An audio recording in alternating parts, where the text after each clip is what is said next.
My name is Christine, and I'm going to help you be able to simplify your business.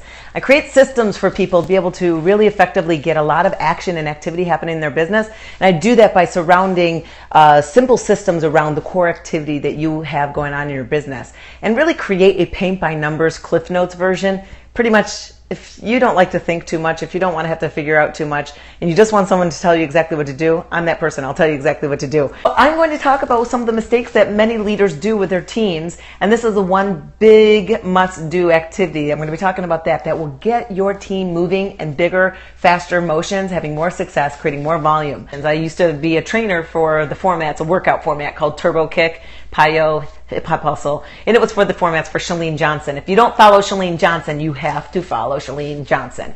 We may look a little alike with the blonde hair, and our approach may be alike. We've been friends now for about 15 years. I started my journey working with her actually back in 2000, and I was one of the young 20-year-old somethings just applying to be fitness famous, and she was looking for people to represent her product, so I applied. And coincidentally enough, I failed really hard working for her, so much so that I was put on probation. But then thankfully I found my way, and I also started working on my own self and leadership skills that I worked with her for full time. And I was actually that person responsible for the livelihood of her company, because it was up to me to recruit and train the people that were working for her out in the field. And I would work with 60 at a time. And if they weren't successful, then the company wouldn't be successful. So I had to manage all of those people and train them how to be professionals as well as fitness professionals. That was my role for 11 years with her. The past 7 years, I've been working in network marketing. So I've been doing network marketing with a health and fitness company. And I've been, of course, grooming many successful coaches within that network, and also training virtually many people like this. So I do get a lot of people asking me, and gosh, thank you so much. I'm so humbled and honored for it. Many of you will send me private messages wanting to hire me out as a consultant. And at this time in my life, I'm not doing that, because I am just doing, broad scope training like this. I think all this type of training can apply to no matter what your business is, whether you're working for a corporation, working for yourself, or working in network marketing. It all relates. But I only can personally reserve that the personal training that I do mentor is for the coaches who are working with me in the health and fitness business, which is with Team Beachbody. So of course I have to give them the priority. But I like to train just like this, so you can learn virtual. We could be virtual BFFs and learn a lot of that information. So what we're going to be doing is, let's go through this problem here. This is a very common mistake that a lot of people do, and I want to share this with you so that you can get the perspective of it all. So with my organization, I got to give you some context, okay? So I started with my business, network marketing, 7 years ago. So 7 years ago, I signed up, person one. And then I signed up, I held a meeting out in California. So at that time, I was living in New York. Oh, you're already in your pajamas. Awesome, Body and Beauty. So I held a meeting in California. It was a launch meeting that I was going to be doing for this business. Now, I was not a network marketer person before. I was just a person that worked for Chalene Johnson and grooming independent contractors on their own business. So when I was launching this meeting, I was kind of freaking scared, because I was 5 months pregnant. I already had a 1.5-year-old son. I had a full-time job working for Chalene, and I had 3 part-time jobs. And so when I was doing this, I was kind of scared about it, because I thought I was going to be that person that constantly had to do home parties and constantly rope all of my friends and family to do something that they didn't want, and to be that person that people ran away from. I never wanted to do that. And that's why I ran away hard from network marketing. But after, of course, Chalene actually was studying it for a long time, and she put it in front of her friends and her family and said, guys, I've been studying this for like a year. You'll be dumb if you don't do it with this company. So I was like, okay, I'll trust her. I trust her with a lot of steps. I will stand and question a lot of the time some of the activities she'll ask me to do, but I have to say a lot of the time she's right. So I would trust what she would say, because she has my back. I know that, first of all, because of being friends, but then also because she does want people in her life who are close to her to succeed. So I trusted her, and I jumped in. And I had the responsibility. I held a meeting where we had I don't know how many people were there, probably 100-ish or so. I don't know. I know for myself, though, I did a lot of pre-work, and I reached out to my communication and network of years that I've been putting in the fitness industry. So all the fitness professionals I worked with, all the gym owners I worked with, all the fitness instructors that I certified, personal trainers. I just reached out to my world, because I'm like, that's who my world is. So they're already helping people in fitness. This is easy for them.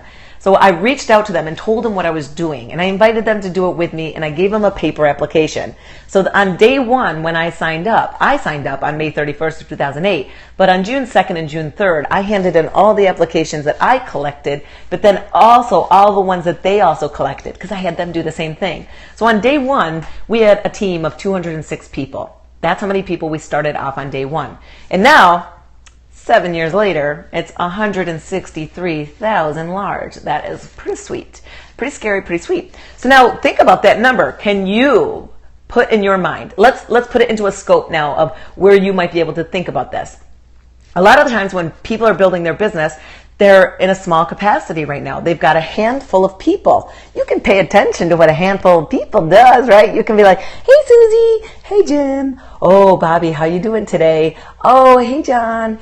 Hey, Carissa. Hey, Susie. You can keep going and talking to the same people because that's all you got. That's all you got. That's all you got. And then they might have one person and you can reach out to them. That's it. You can talk to them. You can talk to them. You can talk to them. But then when your team starts to get bigger and you've got more responsibilities in your life, so you start to get a bigger team and a bigger team and a bigger team, then it starts to become a little panicky and a little overwhelming because now you're looking at, oh my gosh, how do I pay attention to all of this activity? How do I have a touch point with all of these people? How do I get them to want to move this business? How do I get them to know how to do certain activity? There's so many of them. There's only one of me. How do I do that? That's the biggest problem. So this is what is typical. This is very typical of what someone will do when they get to that point. They start putting people into a Facebook group. It's very common. So for instance, I don't have a Facebook group for my team. I tried, but I had to stop it because to tell you the truth, every week there's about 4,000 to 5,000 new coaches added on my team. I can't confirm 4,000 to 5,000 people are part of my team to accept them into the group. I just can't do that. So I, of course, don't. I have a Facebook public page for my team, Platinum Presenters. I have that, but that's just a page. That's not a private page. So the thing is if I'm adding that quantity of people, how do you manage that many people and get them to move?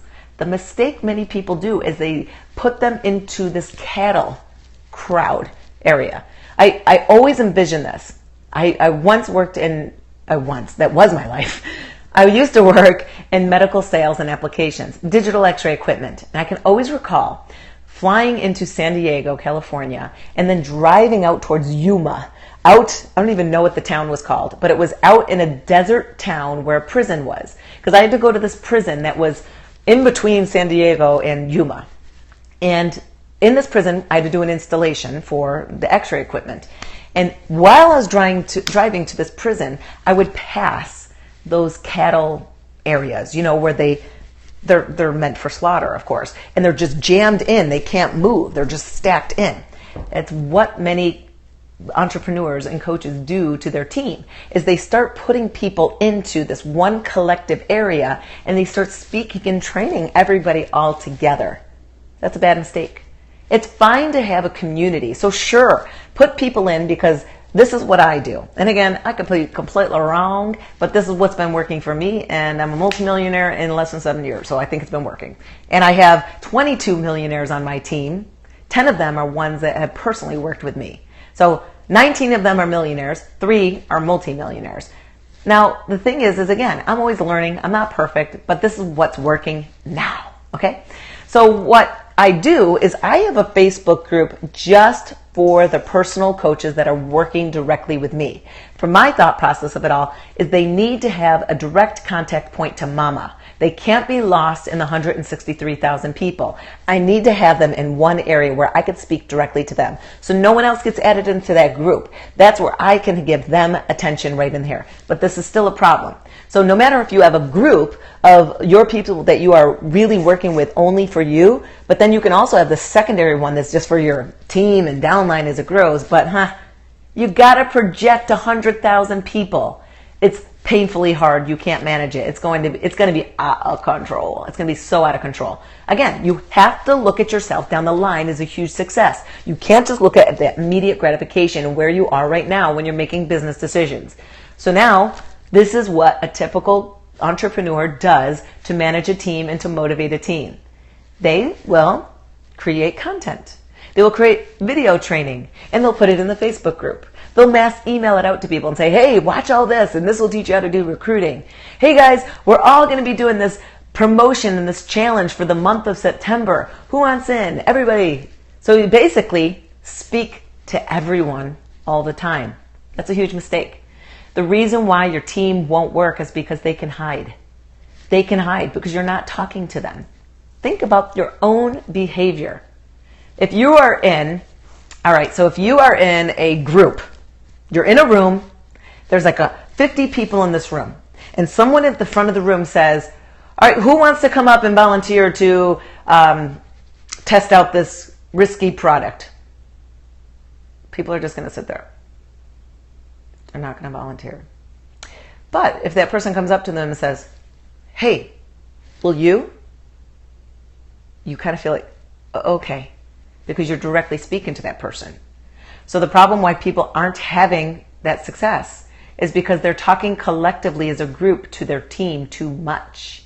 If you want to move your team, you need to pick them out specifically and ask them, you. That's what you need to do. So get away from that, of the group talk, which I do. I do still do the group talk and group training. But when I want to move a mountain or make or help someone make their goals happen, I specifically work with them one-to-one. And I have to keep that track record on that person. So for myself, if I've got a goal that's coming up, and this was actually one of the things that I did. So in my business, you can, of course, Darlene, personal message them. So you personal message, and again, get away from typing all the time. Send them audios. A lot of the times what I'll do is I'll send them a recorded video of their business and tell them their next steps too. So I'll do a lot of that type of activity to let them know what they're doing. So now the thing is I hit this business. I was the first person in the company ever to hit the top in the company that you can. Now in the company that I'm at, you can open up 25 business centers of yourself. So I opened up, of course, a secondary one and multiples after that. But my second business center, when I was moving to get that one to achieve the top rank again, because again, you can keep achieving that top rank, I had to take this approach. I couldn't say, who wants to do this with me? And then have them all sit in the back row. I will, because if I don't do it, she won't know I didn't do it. I had to reach out specifically. And I reached out to 11 people. It was more than what I needed to hit that goal, but I reached out personally to 11 people and I told them what my intentions were for myself, as well as reiterated their goals and found out where were they in their life and what did they want to do and if they were on board. And if they were on board, we set up a plan and action of accountability and a system that would hit their goals as they were going through and a deadline mark. Because when I can do that with one person, you're going to have success. Because if you're trying to grow your business and if you're trying to move 10 people at once, you're not going to have any of them do any success. But if you look at your business and say, if I can make one person grow their business this month, one person will grow their business this month. How do you identify who that person is? The thing is so basically you delegated from your immediate team and have them manage. Oh, no. I have 163,000 people in my downline, but I haven't personally sponsored 163,000. No. I don't even know what the math is, but I think currently right now they just did, at the yearly conference, they did the tally stats of me, and I heard them say something about the 670s or something. So I've got like 670 coaches that I personally sponsored, but I'm not working directly with 670 coaches because many of them are uber successful in their own right. They don't need mama anymore. They got their own babies. I work with a handful of people because it's like that bird. Like, come on, baby bird. Come on, baby bird. Okay, you're gone. Who's a new bird?